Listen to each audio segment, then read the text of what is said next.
Old garbage truck restoration. Rampur नाम के गांव में एक जमींदारनी बड़े ही गुस्से से इधर उधर टहल रही थी। तभी उसका बेटा संजय वहां आता है। तब वो कहती है, अरे नालायक, मेडिकल की डिग्री तो ले ली, पर तुम्हारे पास कोई भी नहीं आता इलाज कराने, बल्कि मजाक उड़ाते रहते हैं तुम्हारा। इतना बड़ा अस्पताल बनाया है पर किसी काम का नहीं। माँ, इसमें मेरी कोई गलती नहीं है। गांव वाले ही है जो बीमार नहीं होते, इसलिए उन्हें इलाज की कोई जरूरत ही नहीं पड़ती। अरे तो बेवकूफ, इसका भी कोई उपाय ढूंढ ना।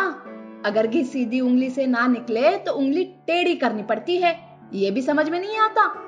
दोनों माँ बेटे सोचते रहते हैं कि तभी संजय की माँ फिर से कहती है, अरे बेटा, मिल गया उपाय। अब देखना कैसे लोग आते हैं अस्पताल में। जमींदारनी रातों रात अपने आदमियों से कहकर गांव में कचरा डालने के लिए कहती है। हर घर के सामने कूड़ा कचरा पड़ा हुआ रहता है, ना ही कोई उस कूड़े कचरे को उठाने की कोशिश करता है, जिस वजह से गांव में धीरे धीरे बीमारी फैलने लगती है। किसी को जुलाब तो किसी को उल्टी, किसी को बुखार तो किसी को सर्दी खांसी। गांव वाले धीरे धीरे अस्पताल में भर्ती होने लगते हैं। संजय के अस्पताल में लोगों की भीड़ बढ़ने लगती है, लोगों से पैसे भी मिलने लगते हैं, जिस वजह से संजय और उसकी माँ बहुत खुश हो जाते हैं। तब उसकी माँ कहती है, देखा बेटा, इसे कहते हैं उंगली टेढ़ी करना। अब इन गांव वालों के लिए तुम ही भगवान हो। अब तो हमारा अस्पताल अच्छे से चलेगा। सच में माँ, तुम तो बहुत ही ग्रेट निकली। दोनों माँ बेटे हंसने लगते हैं। पर उसी गांव में सुधाकर नाम का एक बूढ़ा आदमी रहता है। गांव में फैले बीमारी के बारे में जब वो सोचता है, तब उसके ध्यान में आता है, अरे ये तो गंदगी की वजह से बीमारी फैल रही है। कूड़ा कचरा साफ करने से तो बीमारी भी साफ हो जाएगी। मुझे इसका कुछ उपाय ढूंढना पड़ेगा। सुधाकर ऐसा सोचकर एक गार्बेज ट्रक खरीदता है और गांव में फैले हुए उस कूड़े कचरे को उठाकर गांव के बाहर फेंकने लगता है और उसी के साथ साथ लोगों को स्वच्छता के बारे में भी बताने लगता है। सुधाकर की वजह से अब लोग कम बीमार होने लगे। फिर से संजय के अस्पताल में लोगों की भीड़ कम होने लगती है और धीरे धीरे लोगों का आना बंद हो जाता है, जिस वजह से फिर से वो दोनों माँ बेटे परेशान हो जाते हैं। तब संजय कहता है, अरे माँ, सब उस बूढ़े सुधाकर की वजह से हमारा अस्पताल में लोगों का आना बंद हो गया है। खुद को समाज सुधारक समझकर गांव को साफ सुथरा रखने का काम कर रहा है वो। अब तो उस सुधाकर का भी कांटा निकालना होगा। जमींदार ने अपने आदमियों से कहकर उस सुधाकर को रातों रात गायब करवा देते हैं, जिस वजह से सुधाकर का कोई पता नहीं चलता। उसके गार्बेज ट्रक को जमींदारनी के आदमी एक खाई में फेंक देते हैं। गांव में सबको लगता है जैसे कि वो अपने बेटे के पास रहने गया हो। इस तरह से कुछ साल बीत जाते हैं। गांव की हालत भी जैसे कि वैसे रहती है। लोग फिर से बीमारी के शिकार होने लगते हैं। ऐसे में एक दिन शहर से सुधाकर का पोता रितेश गांव आता है। गांव की हालत देखकर वो सोचता है, अरे इतनी गंदगी कर रखी है गांव वालों ने, इन्हें समझ नहीं आता है क्या? इस वजह से बीमारियां फैलेगी। रीत ऐसा सोचकर अपने घर जाता है और वो दादाजी के गार्बेज ट्रक को ढूंढने की कोशिश करता है, पर उसे कुछ नहीं मिलता। आस पड़ोस में भी वो पूछताछ करता है। तब उसके ध्यान में आता है, लेकिन मेरे दादाजी तो शहर आए ही नहीं। इसका मतलब है मेरे दादाजी के साथ कुछ ना कुछ हुआ है। रीत सारी बात समझ जाता है और गांव के पास वाले जंगल में अपने दादाजी के गार्बेज ट्रक को ढूंढने लगता है। कुछ ही दिनों में उसे वो ओल्ड गार्बेज ट्रक दिखाई देता है। रितेश उस ओल्ड गार्बेज ट्रक को बाहर निकालता है और उसको रिस्टोरेशन करता है।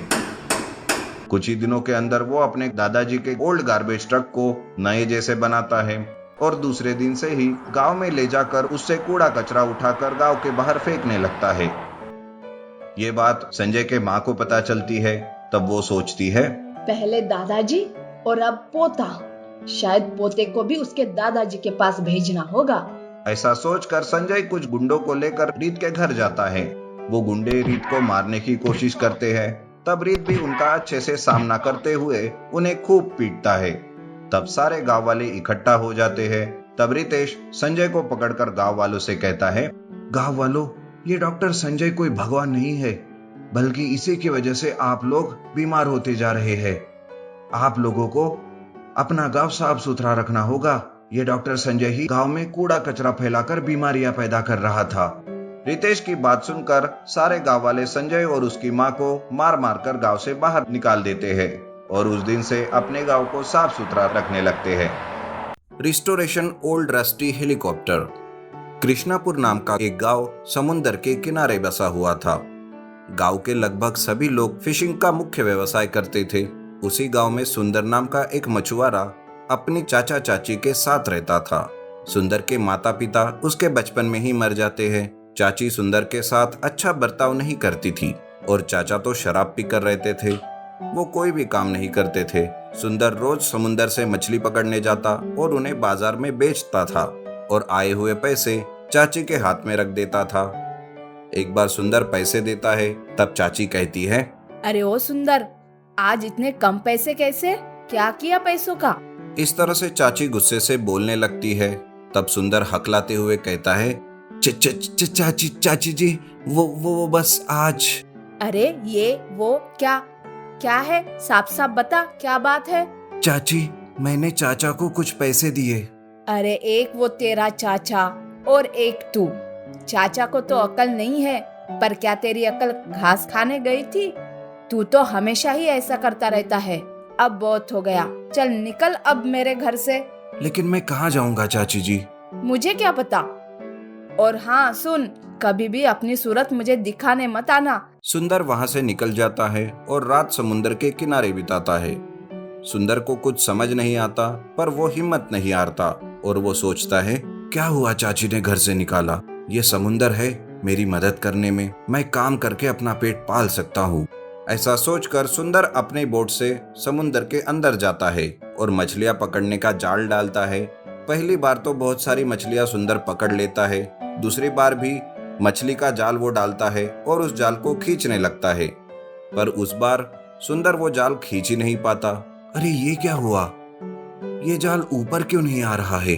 शायद कोई बड़ी मछली फंस गई है।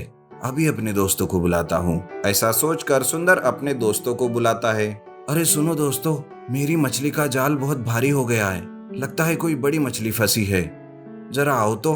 सुंदर के दोस्त भी उस जाल को खींचने लगते हैं, पर जाल बाहर आता ही नहीं। फिर एक दोस्त कहता है, अरे सुंदर, लगता है मछलियां नहीं फंसी जाल में, कोई और ही चीज फंस गई है।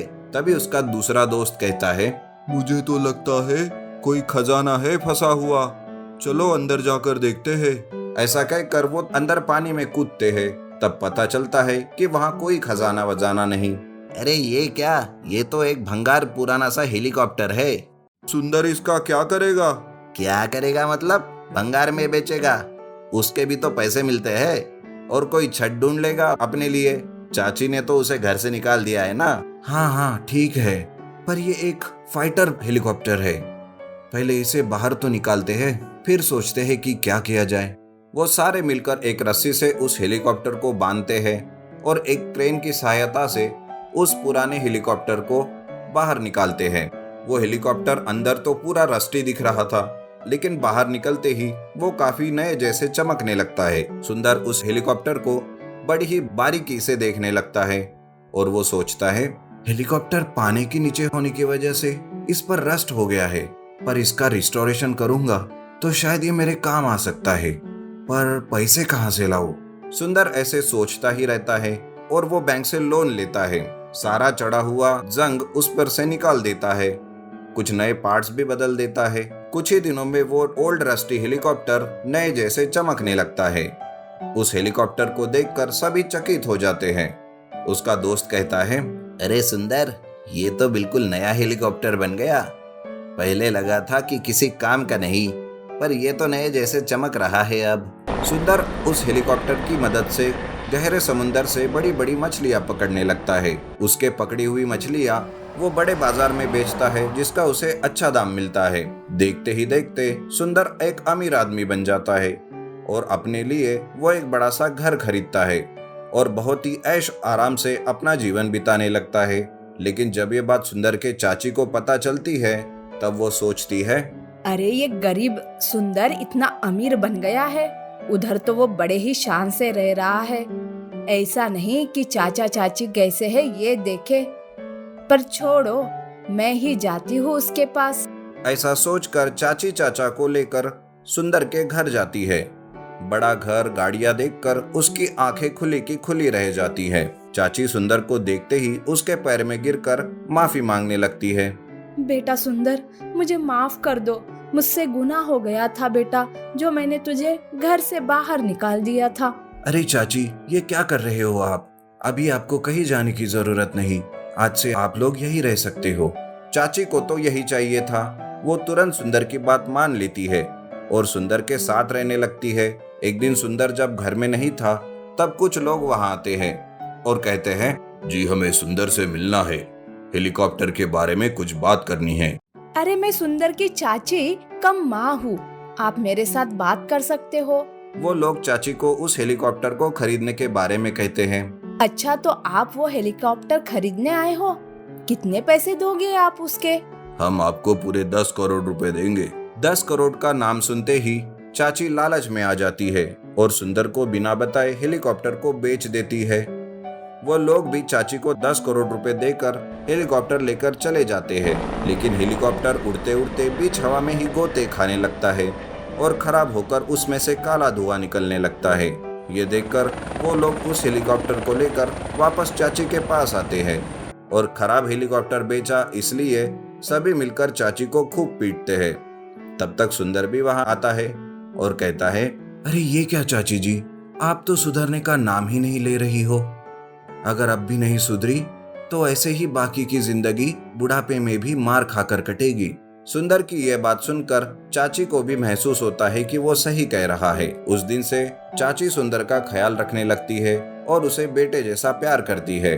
सुंदर भी उसी रिस्टोरेशन किए हुए हेलीकॉप्टर की मदद से मछलियां पकड़ता है और बाजार में बेचकर आए हुए रुपयों से अपनी जिंदगी बिताता है।